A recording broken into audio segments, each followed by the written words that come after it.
വചനലോകത്തിന്റെ പ്രഭാത സന്ദേശത്തിലേക്ക് ഏവർക്കും സ്വാഗതം. സ്വപ്നം കാണുമ്പോൾ വാതിലും വഴികളും തുറന്നു തന്നോനെ ആരാധിക്കുന്നേ. സ്വപ്നം കാണുമ്പോൾ വാതിലും വഴികളും തുറന്നു തന്നോനെ ആരാധിക്കുന്നേ. എന്നേരെ വന്നതാ വാക്കിൻ നമ്പിനാ തളർന്നു വീഴാതെ എന്നെ താങ്ങിയ ഭുജബലമേ. എന്നേരെ വന്നതാ വാക്കിൻ നമ്പിനാൽ തളർന്നു വീഴാതെ എന്നെ താങ്ങിയ ഭുജബലമേ. ഇനിയുള്ള ആണ്ടിലും എന്നെ നടത്തിടും ഭുജബലത്താൽ. ഇന്നത്തെ ചിന്തയ്ക്കായിട്ട് 2 രാജാക്കന്മാരുടെ പുസ്തകം 4-ാം അധ്യായം അതിൻ്റെ 1 മുതലുള്ള വാക്യത്തിൽ നിന്നുള്ള ചിന്തയാണ് ഞാൻ ഇന്ന് എടുക്കുവാൻ ആഗ്രഹിക്കുന്നത്. നമ്മുടെയൊക്കെ ജീവിതത്തിൽ നമ്മൾ വളരെയധികം ആകുലതയുള്ളവരാണ്. എന്തെല്ലാം ഉണ്ടെങ്കിൽ പോലും മനുഷ്യനൊന്നും തികയാത്തൊരവസ്ഥയാണ്.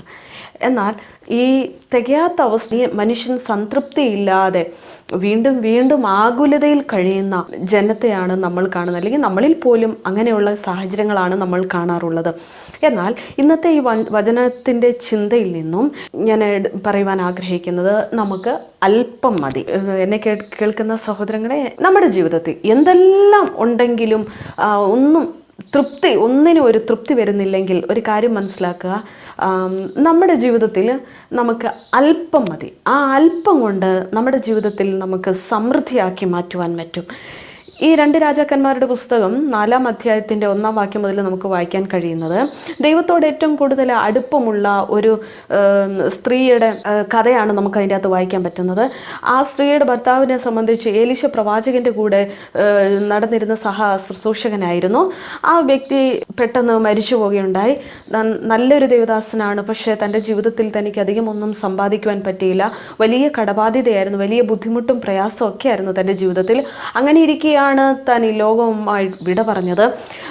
താൻ മരിച്ചതിന് ശേഷം തൻ്റെ കുടുംബത്തിൽ വളരെയധികം ബുദ്ധിമുട്ടുണ്ടായി. കടക്കാരെല്ലാം വന്ന് ശല്യം ചെയ്യാൻ തുടങ്ങി, തൻ്റെ കുഞ്ഞുങ്ങളെ പിടിച്ചുകൊണ്ട് പോകാൻ തുടങ്ങി. അങ്ങനെ വളരെയധികം വിഷമത്തിലിരിക്കുമ്പോൾ എലീശ പ്രവാചകനെ കണ്ട് സംസാരിക്കുന്ന ഭാഗമാണ് അവിടെ വായിക്കാൻ പറ്റുന്നത്. ആ സാഹചര്യത്തിൽ ഈ സഹോദരി വളരെയധികം സങ്കടങ്ങൾ എലീശ പ്രവാചകനോട് തുറന്നു പറയുകയാണ്. എലീശ പ്രവാചകൻ ഒരു കാര്യം ചോദിച്ചു, മകളെ, നിനക്ക് ഞാൻ എന്താ ചെയ്തു തരേണ്ടത്? നിന്റെ പക്കൽ എന്താ ഉള്ളതെന്ന്.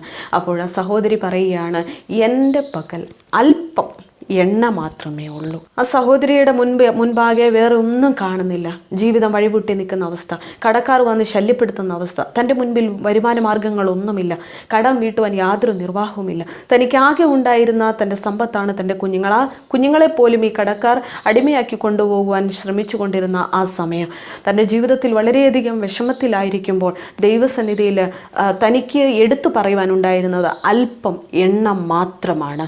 എലീശ പ്രവാചകൻ പറഞ്ഞു, മതി, നീ മറ്റുള്ളവരുടെ ഭവനങ്ങളിൽ പോയി നിനക്ക് ശേഖരിക്കാൻ പറ്റുന്നിടത്തോളം പാത്രങ്ങൾ നീ ശേഖരിച്ചു കൊണ്ടുവരിക, എന്നിട്ട് അതിലേക്ക് നിന്റെ കയ്യിലുള്ള അല്പം എണ്ണ നീ പകർത്തുക എന്ന് പറഞ്ഞു.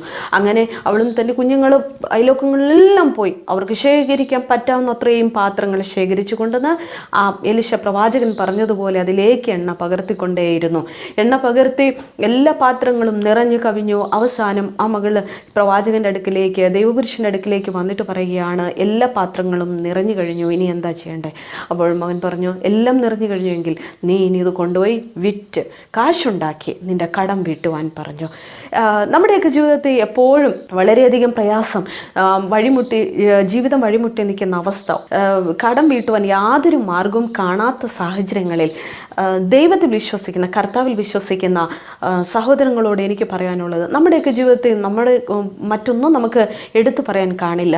സമ്പാദ്യങ്ങളൊന്നും ഒന്നും കാണില്ല, നമ്മളെ സഹായിക്കാൻ മറ്റാരും കാണില്ല, എന്നാൽ അല്പം മതി നമ്മുടെ ജീവിതത്തിൽ. ലൂക്കോസിന്റെ സുവിശേഷം 10-ാം അധ്യായത്തിൽ നമുക്ക് കാണാൻ പറ്റുന്ന 2 വ്യക്തിത്വങ്ങളുണ്ട്. ഒന്ന് മാർത്തയും മറിയയും.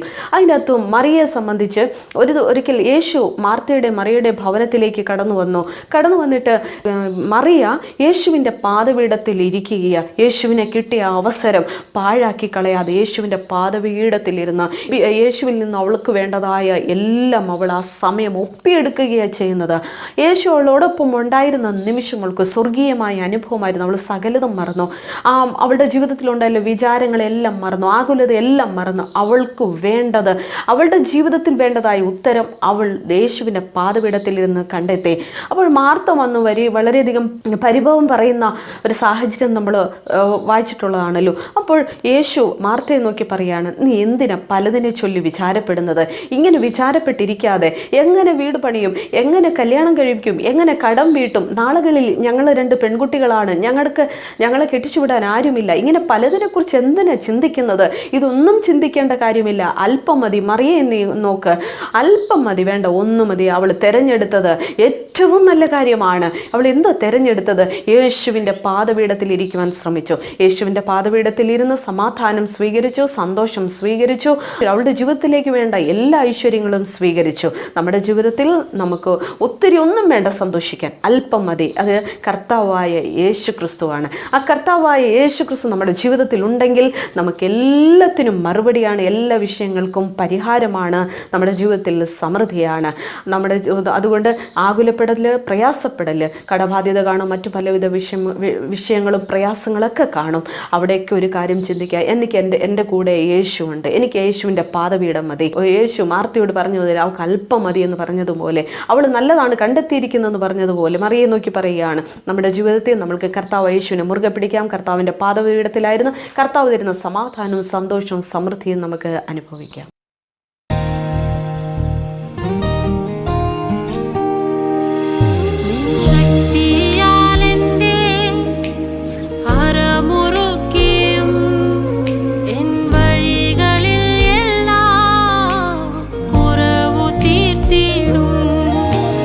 ശക്തിയാലെന്റെ അരമുറുക്കിയും വഴികളിലെല്ലാം കുറവു തീർത്തിടും. എന്റെ കാലുകളെ പാൻപേടക്കാലിന് തുല്യമാക്കിയിടും, പിന്നെ ഗിരികളിൽ നിർത്തും.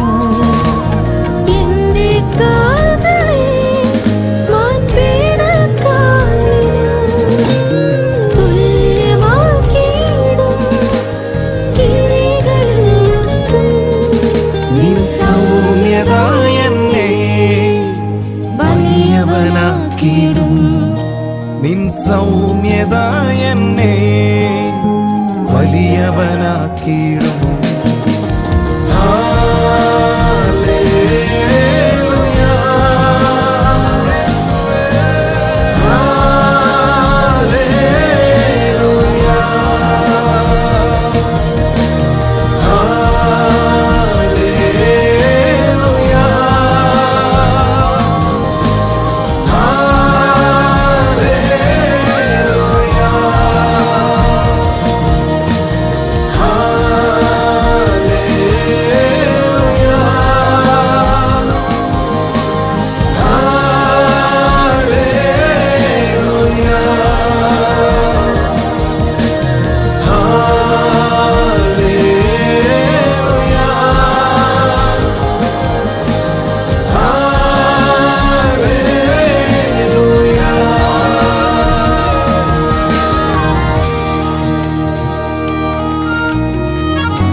എന്നേരെ വന്നതാ വാക്കിൻ നമ്പിനാ